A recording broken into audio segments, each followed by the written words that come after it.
L'Évangile selon saint Luc. L'Évangile selon Luc fait partie des 4 évangiles de la Bible.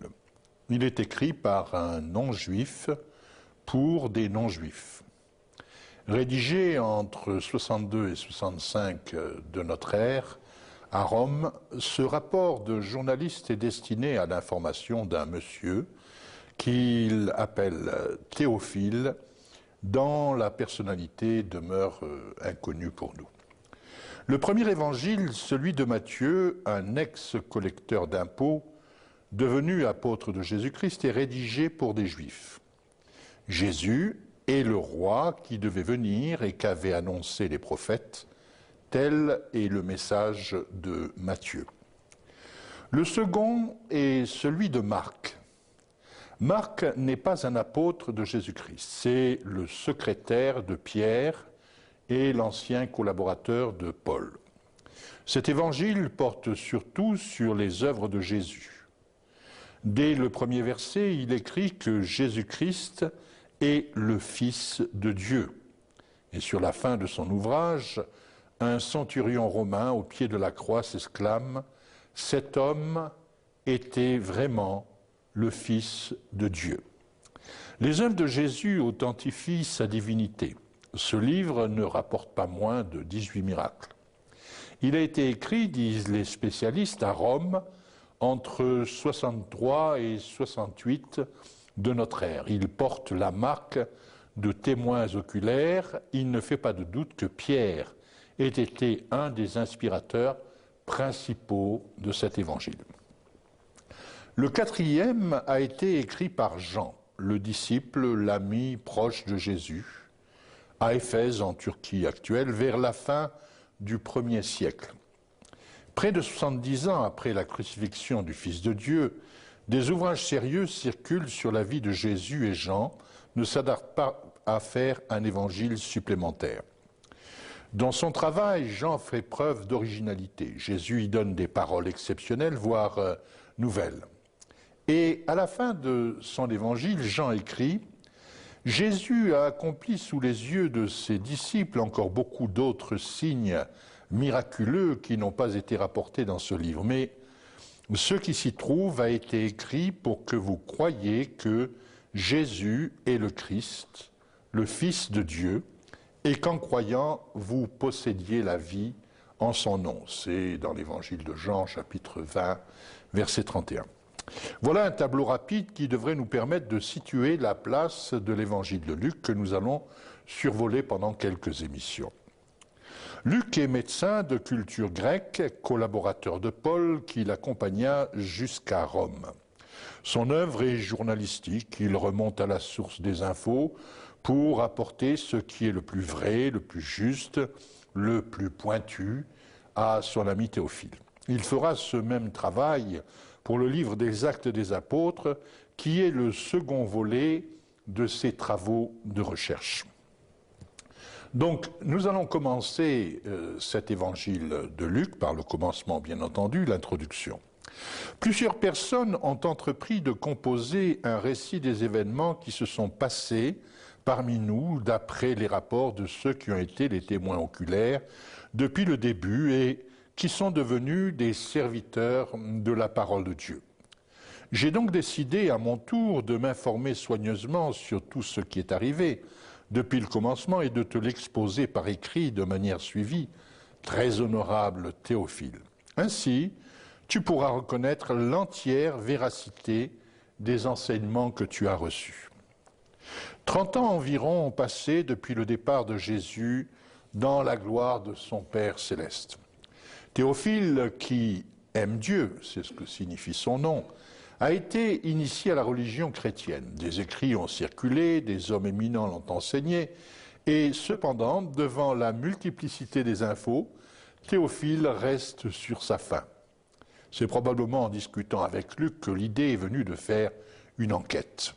Théophile devait être quelqu'un de cher aux yeux de Luc, pour que ce dernier accepte de faire un travail aussi méticuleux et long, et de l'écrire de manière suivie à la manière d'un rapport d'activité. Il a vécu une partie de sa vie au milieu des apôtres et particulièrement aux côtés de Paul, dont il a été le compagnon de voyage, fidèle au milieu de toutes les tourmentes. Donc, en route pour la lecture de cet évangile complet, si je puis dire, et qui s'adresse plus particulièrement à nous. En effet, Théophile est peut-être un personnage fictif. Ce récit de la vie et l'œuvre de Jésus s'adresse en tout cas à tous les théophiles du monde entier, c'est-à-dire à tous ceux qui aiment Dieu. Donc pour commencer, nous allons maintenant suivre chronologiquement la suite de cet évangile de Luc avec la naissance de Jean-Baptiste. Il y avait à l'époque où Hérode était roi de Judée un prêtre nommé Zacharie qui appartenait à la classe sacerdotale d'Abia. Sa femme était une descendante d'Aaron. Elle s'appelait Élisabeth. Tous deux étaient justes aux yeux de Dieu et observaient tous les commandements et toutes les lois de façon irréprochable. Ils n'avaient pas d'enfants car Élisabeth était stérile et tous deux étaient déjà très âgés. Dieu a fait son choix. Un homme, une femme, respectables tous les deux, pour faire naître Jean le Baptiste. Au travers d'une souffrance incompréhensible, celle de ne pas pouvoir faire un enfant, ils persévèrent malgré tout dans leur foi.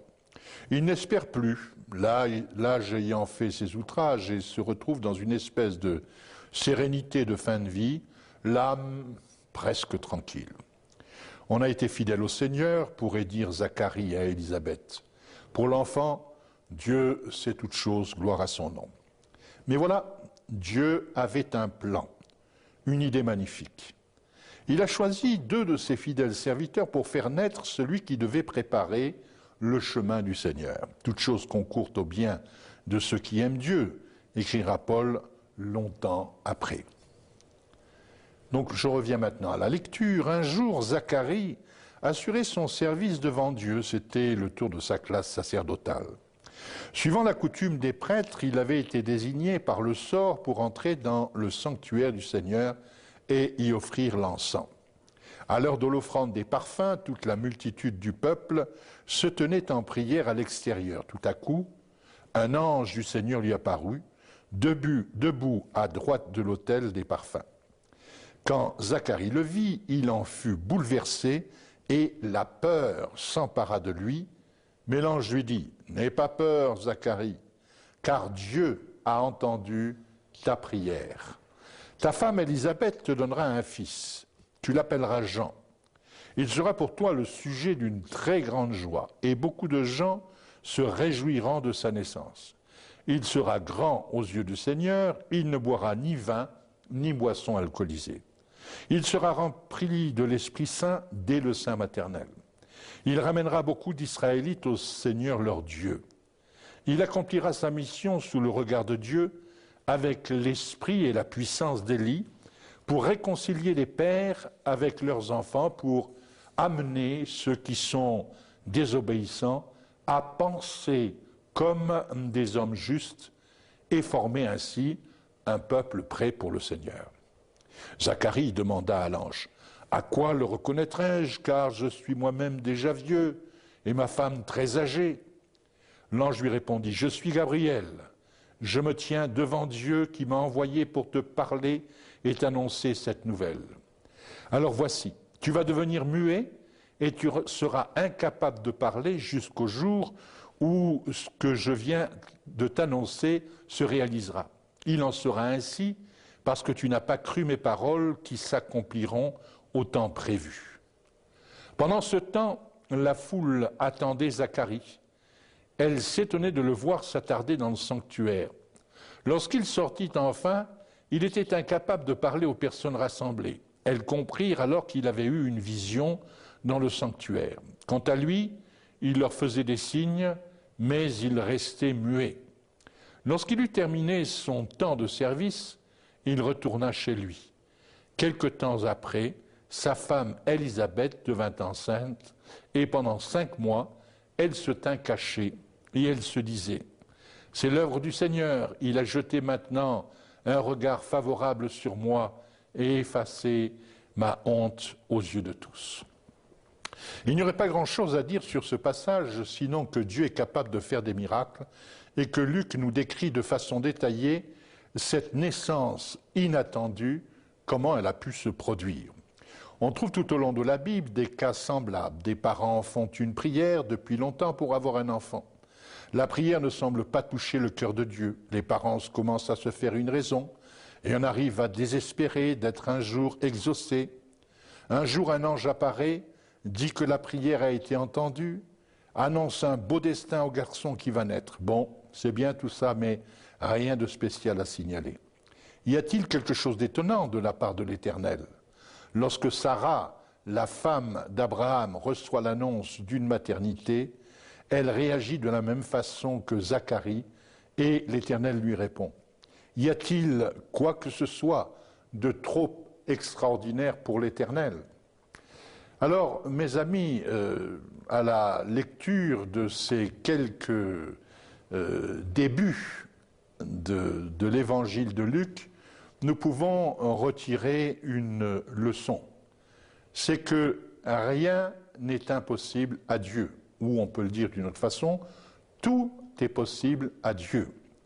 Lorsque la situation semble terminée, lorsqu'il n'y a plus aucun espoir, on peut toujours se confier dans le Seigneur et avoir un espoir. Il y a un petit problème, c'est que Zacharie écoute l'ange Gabriel, mais il est un petit peu effrayé et nous verrons par la suite qu'il a été sanctionné pour cette peur, pour cette incrédulité qu'il a eue. Il priait, s'attendant à un miracle, mais au fond de lui, il n'en était pas sûr. Que le Seigneur vous bénisse et à une prochaine émission pour la suite de ce récit passionnant. Au revoir, c'était Jean-Loup Gélier.